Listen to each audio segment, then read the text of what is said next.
Alors, la division du travail, c'est-à-dire répartir entre plusieurs individus un ensemble de tâches, eh bien, cette division du travail conduit à la spécialisation du travail.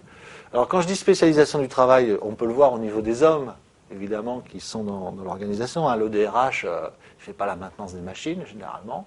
Voilà un exemple assez grossier de spécialisation.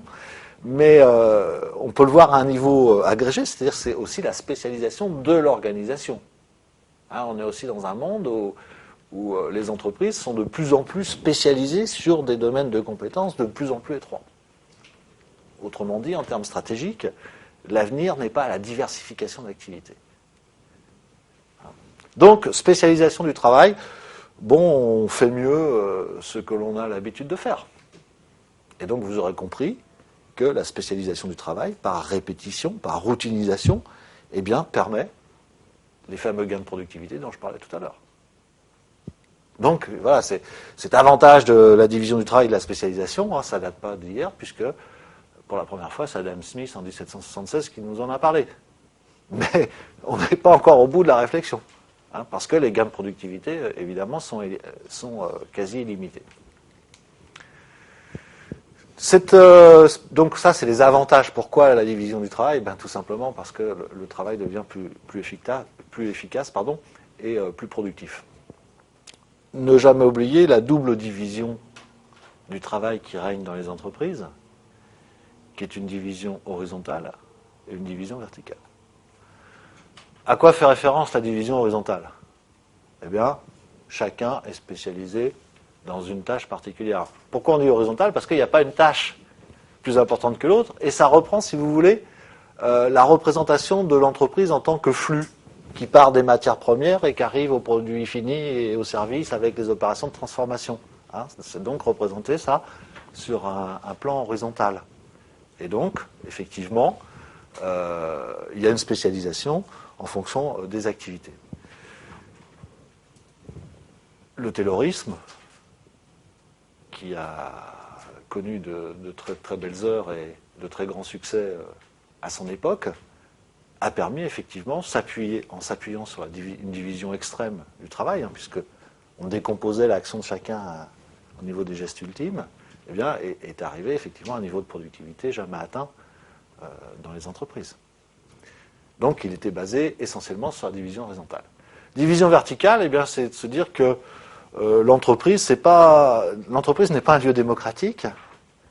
Hein, vous remarquerez qu'il n'y a pas de dimension verticale à l'Assemblée nationale ou au Sénat. C'est une arène politique.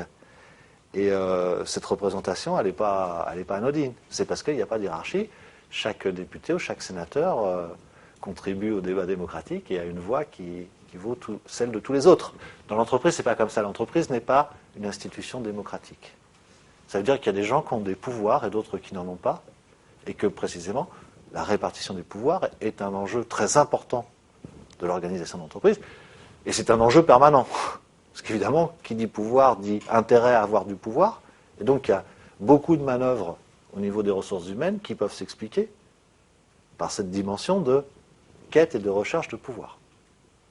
Hein, donc c'est aussi, ça fait partie aussi de la dynamique des ressources humaines. Chacun va essayer de conquérir dans l'organisation des nouveaux territoires pour asseoir sa domination, pour être tranquille, pour augmenter sa rémunération, ses responsabilités, etc.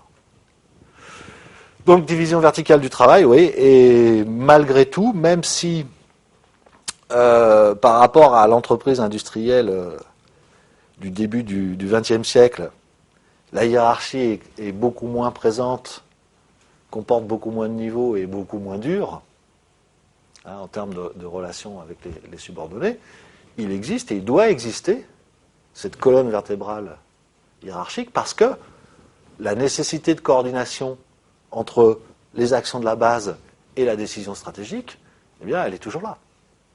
Donc, la ligne hiérarchique, la hiérarchie, la division verticale du travail est nécessaire dans une entreprise. Maintenant, jusqu'à quel point, c'est ça les bonnes questions qu'on doit se poser, combien de niveaux hiérarchiques? 3 ou 7? 3 dans l'entreprise japonaise, 7 dans l'entreprise française, la grande entreprise française.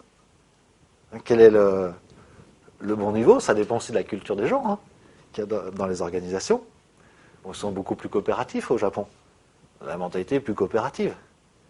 Les gens sont plus au service du groupe ou de la société que chez nous. On est beaucoup plus individualiste. Donc, nécessairement, il va falloir qu'il y ait plus de contrôle et plus de niveau hiérarchique en Europe, en France notamment, qu'au Japon. Mais peut-être 7, c'est beaucoup. Donc, voilà, jusqu'à quel niveau on doit avoir une division verticale du travail. Ça, c'est important. Et puis, derrière, la question, c'est quel rapport existe entre les lignes hiérarchiques. Donc, quel type de management la ligne hiérarchique pratique-t-elle vis-à-vis de ses subordonnés. Mais la hiérarchie est incontournable dans l'entreprise en tant qu'organisation.